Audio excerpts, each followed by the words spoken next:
প্রশ্ন জ্ঞানের চাবি, প্রশ্ন জ্ঞানের চাবি, প্রশ্ন জ্ঞানের চাবি।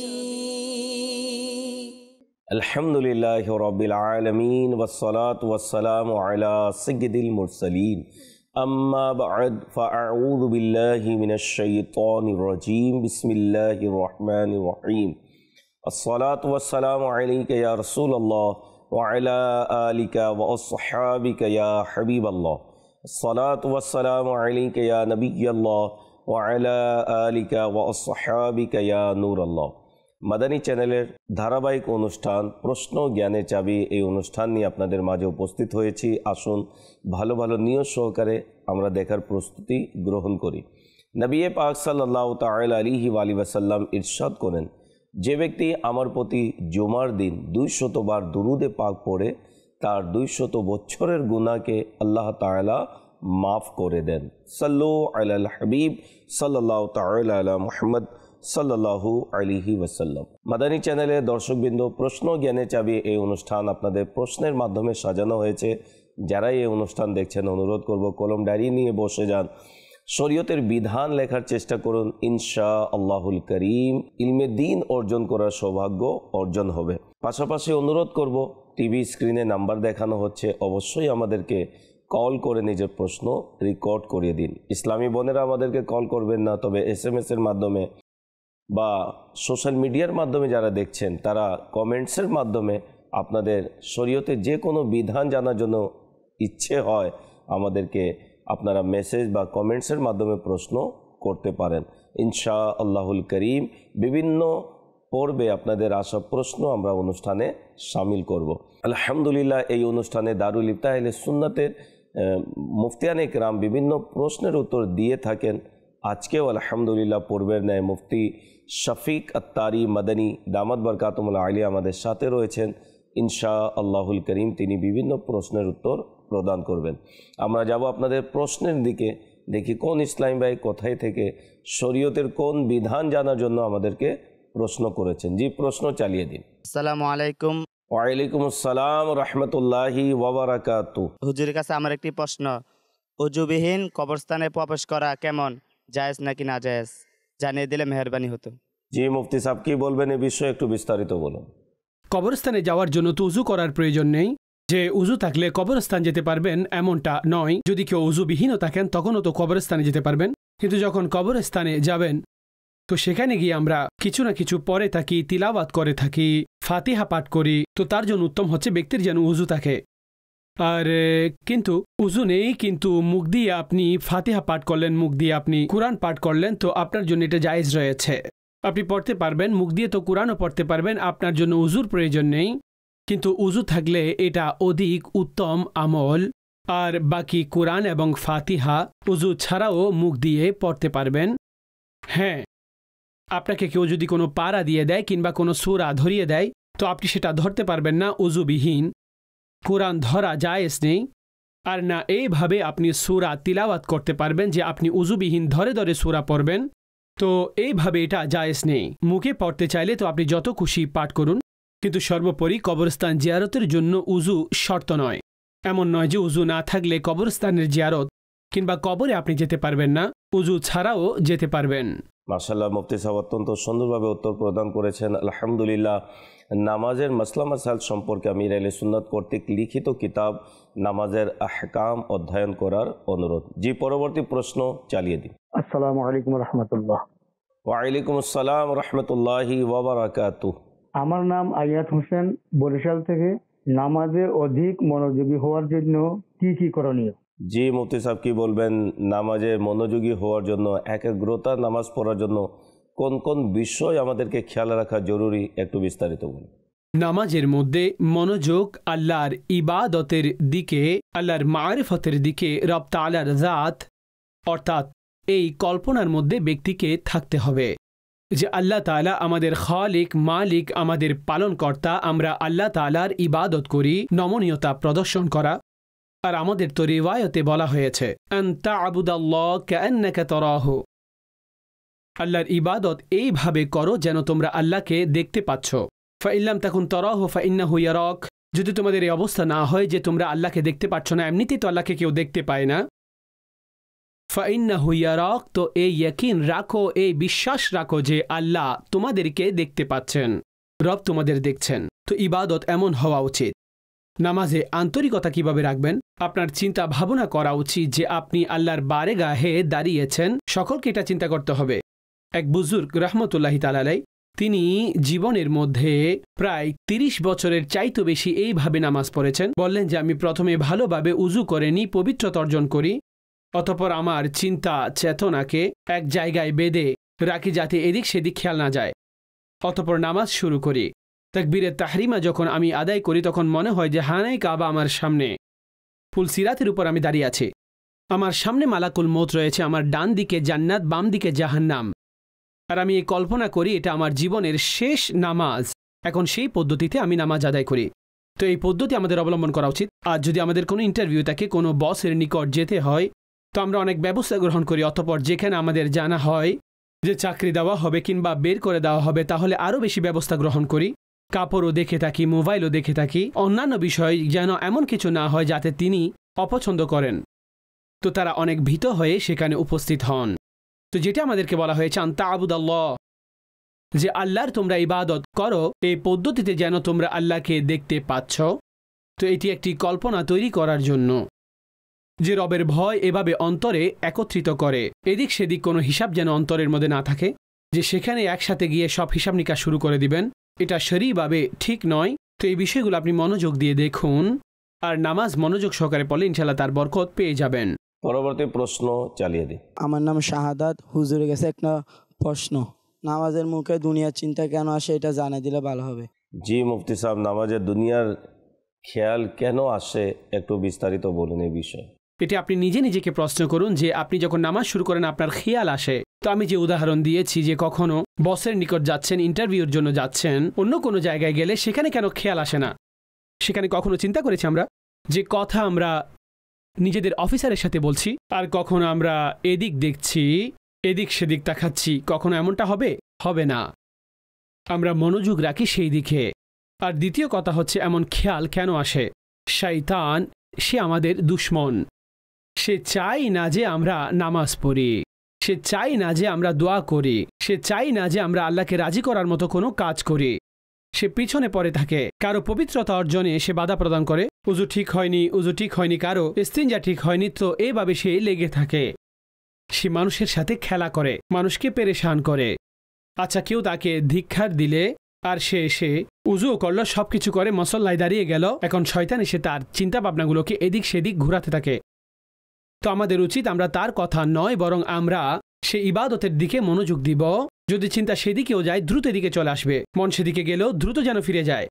তো সে যখন এদিক সেদিক তাকাতে থাকে তখন আহ্বানকারী বলেন, আল্লাহর রহমত তো হে আদম সন্তান তোমার দিকে, আর তুমি অন্য কোনো দিকে তাকাচ্ছ একবার, দুইবার, তিনবার। অতঃপর তাকে বলা হয় যে আল্লাহর রহমত নিজের মুখ ফিরিয়ে নিয়েছে তোমার কাছ থেকে, এখন আল্লাহর রহমত তোমার কাছ থেকে চলে গেছে। তো মনোযোগ নামাজের দিকে। হ্যাঁ, মনোযোগ এদিক সেদিক গেলে চলে যাওয়া এটা কোনো গুনাহের কাজ নয়। সাধারণ ক্ষেত্রে চলে যায়, ইমামের পেছনে হলে আরও বেশি ফিরে যায়। কিন্তু আমাদের যতটুকু সম্ভব চেষ্টা করতে হবে আমরা সেদিকে মনোযোগ রাখব। আর পরিশেষে যে আপনারা নামাজকে তর্জমার সাথে মনে রাখুন। আপনারা যখন নামাজ পড়েন তখন তর্জমার সাথে মনে করুন সূরা ফাতিহার মধ্যে কি আছে, সূরা ফাতিহা পড়লে তার তর্জমা কি হবে, তাসবিহ সমূহের তর্জমা কি, রুকুর তাসবির তর্জমা কি, আত্তাহিয়াত পড়লে তো এতে তার তর্জমা কি হবে আপনি আপনার মাতৃভাষায় সেটাকে মনে রাখুন। দোয়া কুনুত পড়লে তো তার তর্জমা কি হবে, তখন আপনি জানতে পারবেন আপনি আল্লাহর বারেগাহে কি প্রার্থনা করছেন। তো ইনশাআল্লাহ আপনার মনোযোগ নামাজের দিকে থাকবে। এটা আমাদের ভরপুর চেষ্টা করতে হবে। জি, পরবর্তী প্রশ্ন চালিয়ে দিন। আসসালামু আলাইকুম ওয়া রাহমাতুল্লাহি ওয়া বারাকাতুহু। ওয়া আলাইকুম আসসালাম ওয়া রাহমাতুল্লাহি ওয়া বারাকাতুহু। আমি আহমদ রাজা আত্তারি। হুজুরের কাছে আমার একটা প্রশ্ন ছিল, বেতের ও তাহাজ্জুদের নামাজ নফল নাকি সুন্নাত, এই সম্পর্কে জানালে উপকৃত হতো। জি মুফতি সাহেব, কি বলবেন এই বিষয়ে একটু বিস্তারিত বলুন। বিতিরের নামাজ এটি তো ওয়াজিব, আর তাহাজ্জুদের নামাজ এটি তো এক প্রকার নফল নামাজ। আর আমাদের প্রিয় নবী সাল্লাল্লাহু আলাইহি ওয়া আলিহি ওয়াসাল্লামের উপর তাহাজ্জুদের নামাজ ফরজ ছিল এবং হুজুর সাল্লাল্লাহু আলাইহি ওয়াসাল্লাম সমস্ত জীবন তাহাজ্জুদের নামাজ আদায় করেছিলেন। কোরআনে মাজিদ ফুরকানে হামিদের মধ্যে আল্লাহ পাক এটা উল্লেখ করেছেন ওয়ামিনাল লাইলি ফাতাহাজ্জাত বিহি নাফিলাতাল লাক। আর এতে অতিরিক্ত যে নফল এটা রাসূল মুকাররম সাল্লাল্লাহু আলাইহি ওয়াসাল্লামের জন্য। আর আল্লাহ পুরস্কারকে দিবেন আসা আইয়া বাআসাকা রব্বুকা মাকামাম মাহমুদা, যে অনতিবিলম্বে আপনাকে আপনার রব মাকামে মাহমুদের মধ্যে প্রেরণ করবেন। তো এই তাহাজ্জুদের নামাজ এটি নফল নামাজ, আর এটাকে অনেকেই মাসনুনও বলেছেন, সুন্নতও বলেছেন। তো এই অর্থে রাসূল মুকাররম সাল্লাল্লাহু আলাইহি ওয়াসাল্লামের উপর ফরজ ছিল আর তিনি পড়তেন। আমরা পড়লে তো আমরা সুন্নত এর সওয়াব পাবো, আর উদ্দেশ্য হচ্ছে সেই নফল। তাহাজ্জুদের অভ্যাস যাদের থাকবে, যারা তাহাজ্জুদ গুজার হবেন, তাদের জন্য আল্লাহর পক্ষ থেকে পুরস্কার হচ্ছে এটা, তারা কোনো হিসাব ছাড়াই জান্নাতে প্রবেশ করবেন। আর হাদিসে বলা হয়েছে ওয়াহুম কালিল, অর্থাৎ থাকবেন কিন্তু কম থাকবেন, কেননা এটি অনেক বড় একটি আমল।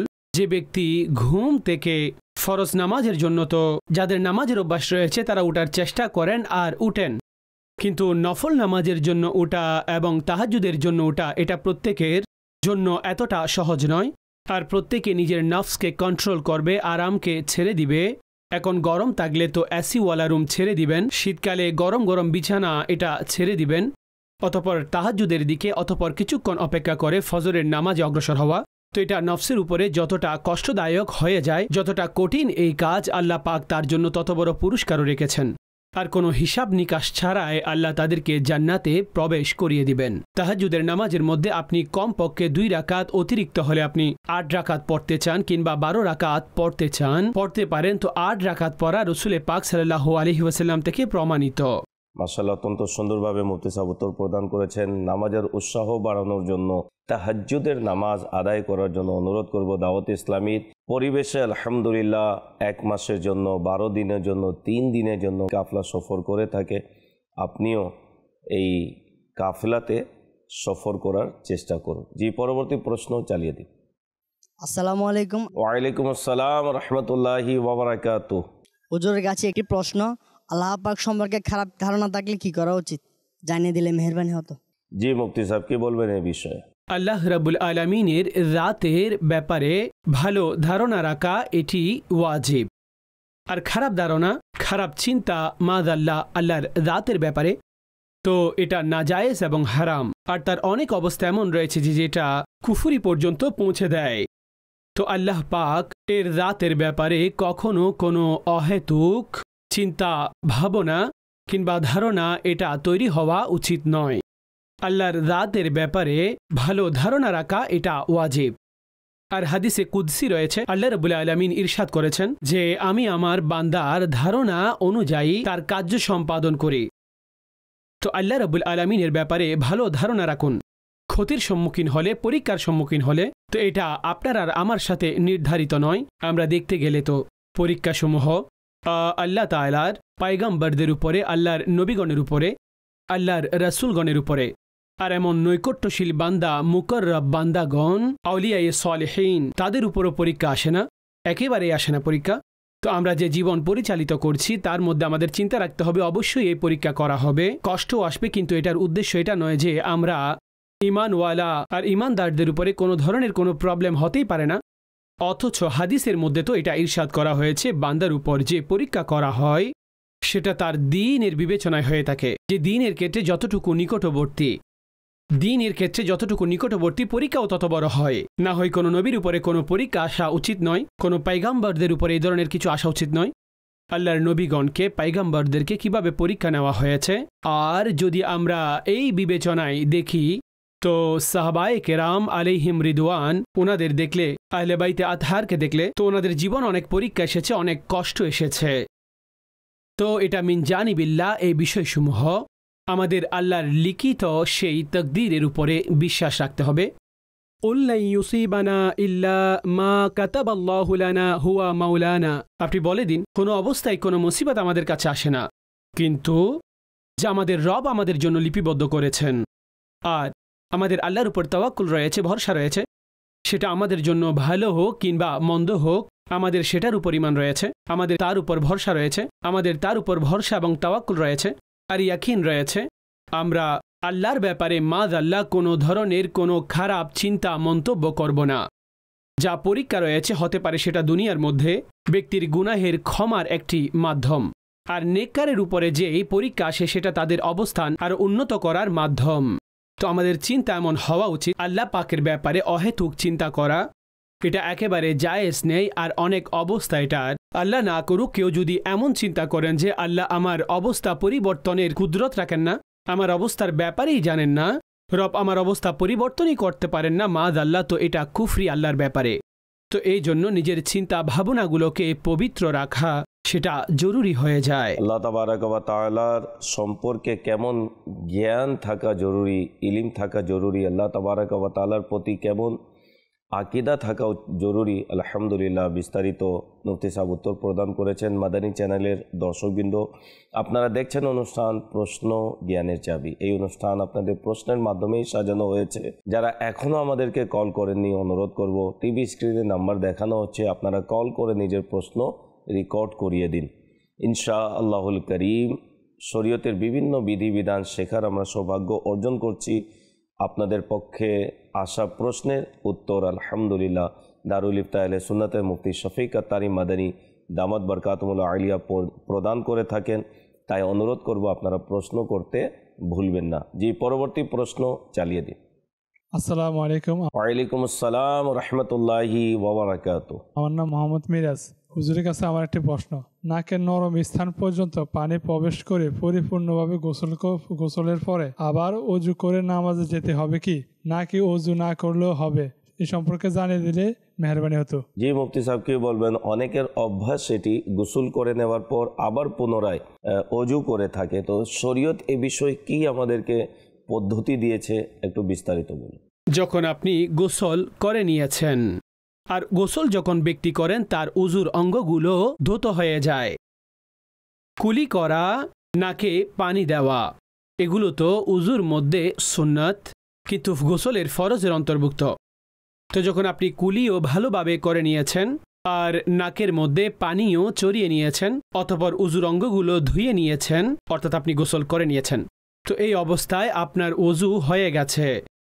এখন যদি উজু ভঙ্গের কোনো কারণ পাওয়া না যায় তাহলে আপনি আপনার এই গোসল দ্বারা নামাজ আদায় করে নিতে পারবেন।